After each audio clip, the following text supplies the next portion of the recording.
godaan. Wanita juga banyak godaan. Apalagi pria yang sering keluar kota, kalau dalam hubungan dengan istrinya tidak baik, bisa saja tergoda. Betul. Tapi hari ini istrinya nggak dibawa. Betul nih. Yes. Betul. Ya, tapi saya percaya akhir nggak di sini. Selesai kan.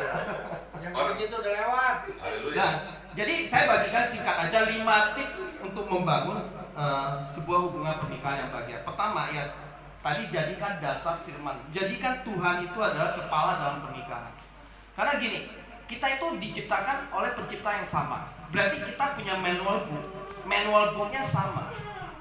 Ya, artinya apa? Manual book kita itu firman Tuhan. Untuk menyatukan dua orang yang berbeda, mungkin adat yang beda. Saya menikah dengan adat si A, misalkan orang yang lain, mungkin orang bule atau orang apa, tapi kan berbeda, culture-nya beda. Bagaimana mereka bisa disatukan di dalam pernikahan bahagia? Harus jadikan prinsip firman Tuhan itu sebagai landasan. Itu manual book. Betul. Kalau kita punya manual book sama, maka saya percaya itu lebih gampang disatukan di dalam hubungan. Ya, karena kita berbeda culture, tapi kita pegang satu prinsip, yaitu firman Tuhan. Dan kita, apa yang dikatakan firman Tuhan jelas bahwa di 1 Korintus 11 ayat 3 bahwa tetapi aku mau supaya kamu mengetahui, yaitu kepala dari tiap-tiap laki ialah Kristus. Jadi kalau kita berpegang firman ini, bahwa kepala rumah tangga itu adalah Kristus. Dan laki-laki itu adalah kepala dari perempuan. Dan kepala dari Kristus itu adalah Allah. Jadi kita jelas, kita harus tunduk sama otoritas yang namanya Kristus, yaitu firman Tuhan. Ya. Jadi karena Tuhanlah yang pemulih sama penjaga keluarga. Saya percaya kalau hari ini kita mengandalkan uang, mengandalkan kekuatan kita, nggak akan bisa memulihkan keluarga kita. Banyak kok saya lihat keluarga yang hari ini dalam keadaan retak, bahkan istrinya sudah meninggalkan rumah. Dia satu-satunya pilihan, dia harus bergantung sama Tuhan.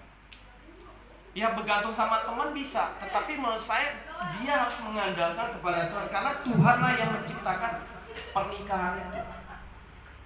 Betul ya? Dia harus bawa ke dalam Tuhan. Ya pernikahan itu, kalau kita percaya bahwa Tuhan itu mencipta desainnya Tuhan dari awal buat lawan jenis, dia udah punya desain yang bagus. Bahkan di dalam firman Tuhan diajarkan seorang pria itu harus mengasihi istrinya sama seperti tubuhnya sendiri. Itu ajaran manual punya Tuhan. Dan istri itu harus tunduk kepada suami sama seperti jemaat kepada Kristus. Nah sebetulnya ini bagian yang harus ditaati masing-masing, bukan kita tuntut kepada pasangan kita. Karena perintah ini datangnya dari Kristus. Dan dimana pria dan wanita mempunyai kepala yang sama adalah Kristus. Jadi kita nggak bisa meminta istri, kamu belum melakukan bagian lo, tunduk kepada aku. Itu nggak bisa.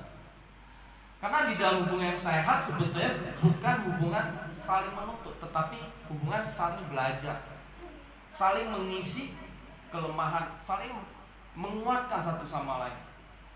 Ya kalau kita saling mengkoreksi, saling mengkritik, akhirnya kita tidak membangun tapi menjatuhkan, menghakimi itu. Ya. Jadi penting sekali bahwa kalau kita menjadikan landasan Tuhan Yesus sebagai kepala dalam pernikahan, apapun pegangnya ada firman Tuhan. Maka saya percaya gak ada yang bisa melenceng. Ya kan? Banyak sekali pengajaran-pengajaran di luar hari ini bisa kita jumpai dan mengatakan apakah boleh cerai